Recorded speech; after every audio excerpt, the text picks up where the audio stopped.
Rasulullah alayhi salatu. That's the hadith mursal, that's different.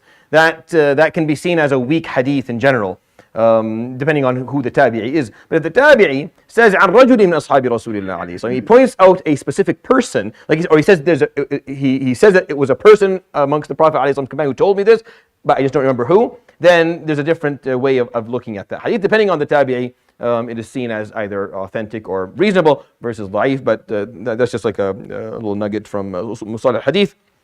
It's not this hadith has a reasonable standard narration because there's other hadith that has shawahid for it, meaning there are other examples for it.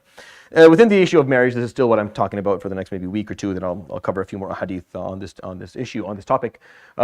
This man said, قال سمعت رسول الله صلى الله عليه وآله وسلم يوما يقول تبا للذهب والفضة. I heard him one day saying تبا للذهب والفضة. الذهب والفضة, basic gold and silver. Tabban is a curse word. Like it's a way to say, may Allah damn the gold and silver. Like he's upset.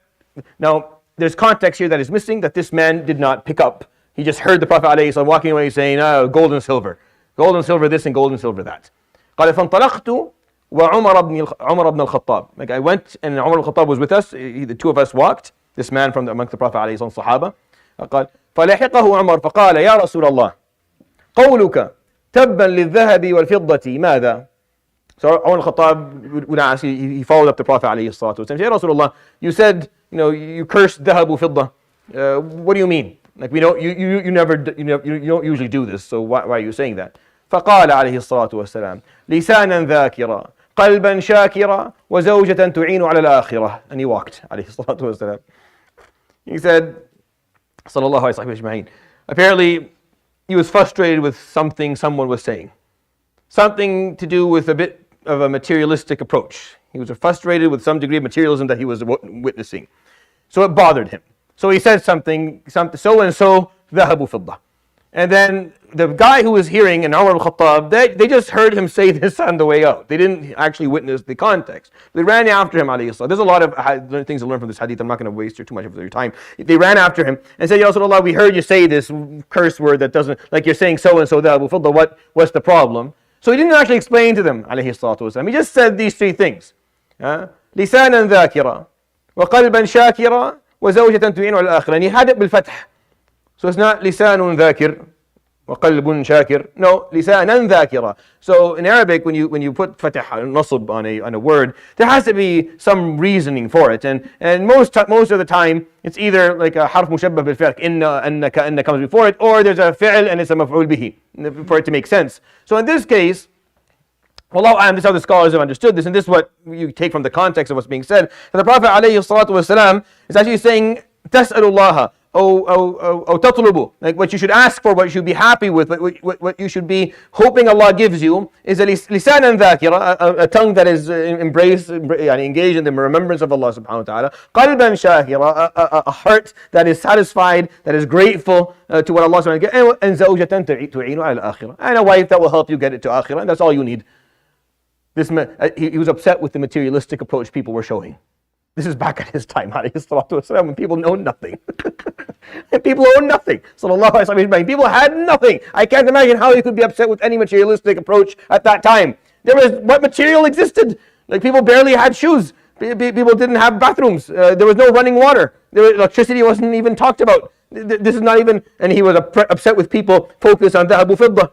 Walking away say, what if Allah subhanahu wa ta'ala grants you a tongue that has the privilege of remembering Him, and a heart that has the privilege of understanding His blessing, so it's grateful, and you have a spouse that helps you make it to akhirah, then what do you want? Sallallahu alayhi wa sallam. What do you want? You have everything. Why do you want?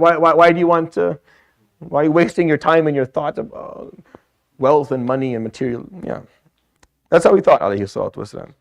It shows you what he valued, really. I love this hadith because it just shows you what he really valued. This is the value. This is what matters in life.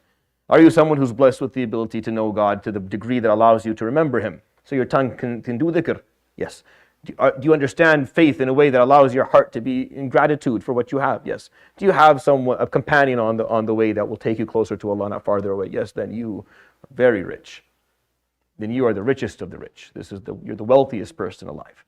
And ذهب وفضة تبا للذهب والفضة. Understand why? تبا للذهب والفضة. That he's correct, عليه الصلاة والسلام, right? I understand. It makes sense now that he said that. You understand kind of what something to think about. Having a companion that will help you make it to Allah subhanahu wa ta'ala is more valuable than probably anything you'll ever have in this world. So if you have one, be very happy. And if you don't, look for one so you can be very happy. Like the rest of us here.